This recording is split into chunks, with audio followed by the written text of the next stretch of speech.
On revient en Algérie pour parler de la fraisiculture dans la wilaya de Djidjel qui a tendance à s'intensifier et pour cause, les plants autrefois importés de l'étranger sont actuellement multipliés localement, ce qui réduit sensiblement la facture des importations. Reportage à Saïd Mayouf.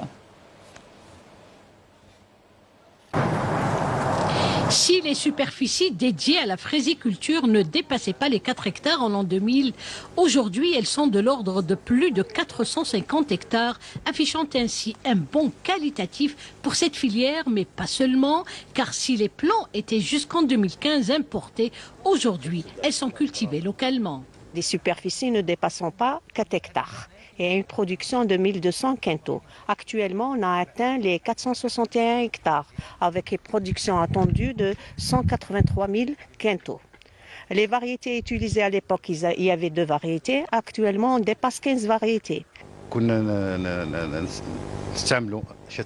Ces dernières années, on a pu se passer totalement de l'importation des plants importés d'Italie ou d'Espagne, car elles nous parvenaient en très mauvais état la plupart du temps.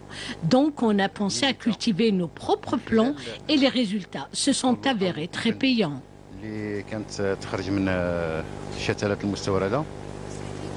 L'exploitant Boustil et au prix de dur labeur a pu relever le défi et cultiver ainsi ce fruit rouge. Compte de résultats, une pépinière est en passe d'être créée afin d'approvisionner le marché local, mais aussi réduire la lourde facture des importations. Il a eu au départ un problème à les plants importés d'Italie ou d'Espagne. Il avait eu un problème. Donc dès 2015, quand il dit la multiplication, il avait des plants mères, où il a atteint un certain stade. La facture dans les importations, ça nous chiffre. En 2018, on a importé 22 millions de plants, équivalent à 880 millions de dinars. Donc actuellement, la facture elle a baissé. On est à 11 millions de plants.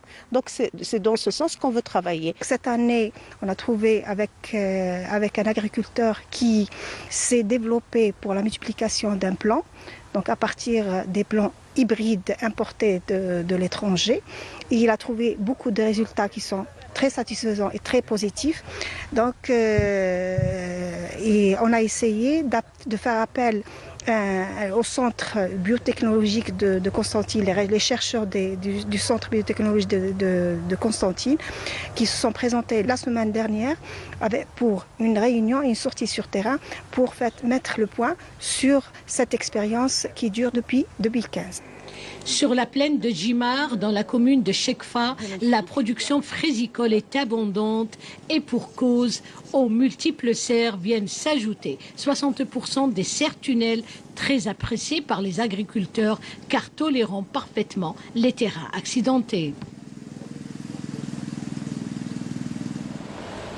Et la fraise qui est aussi utilisée pour parfumer le savon. Aujourd'hui, Lamia Boudbouda nous fait pénétrer dans la savonnerie.